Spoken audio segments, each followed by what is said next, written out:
a few suspects here. I don't, not too crazy. Rashee Rice, shockingly, has made the list. It was low catch rate and low yards. Miss Patty couldn't find anything going. I think he still had 9 targets, but only for 36 yards and 6 receptions.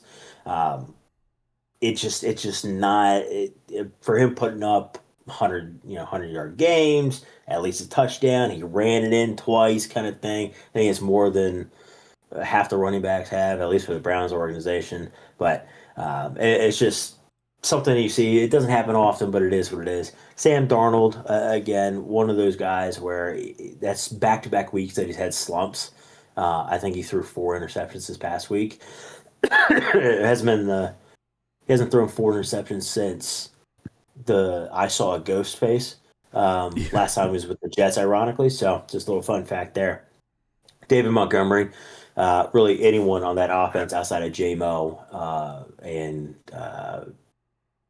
Gibbs, they were pretty well locked up with the Eagles outside of those two guys, which is super fortunate. But you win some, you lose some. Lab McConkey, even with Johnson not playing well, I think he had 3 targets, no receptions.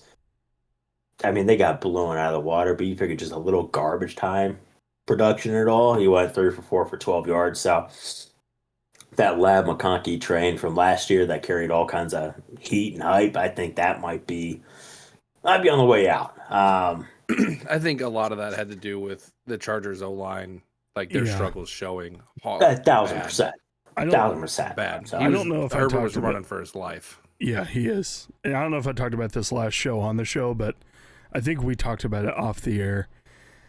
Pat McAfee had a great segment on his show highlighting how bad the offensive line is for the Chargers because they played a primetime game, and I forget which primetime game it is, but they'll list their rankings out of the Probably position group. Amazon. Yeah, I I saw think that. so. And it was like, it was an average of like 36th out of 38 of players that have it's played, bad. and it's tough for him right now. Makai Becton was on that list. We'll take him back though. I'd love to have him back. He was on that Uh, list. A couple others, Jamar Chase, obviously the whole spitting thing. I think he's just mentally frustrated with everything that's happening. Him and T finally get the big contracts. They have the tandem, the three-headed monster with Burrow and those two, and then add the other Brown into it.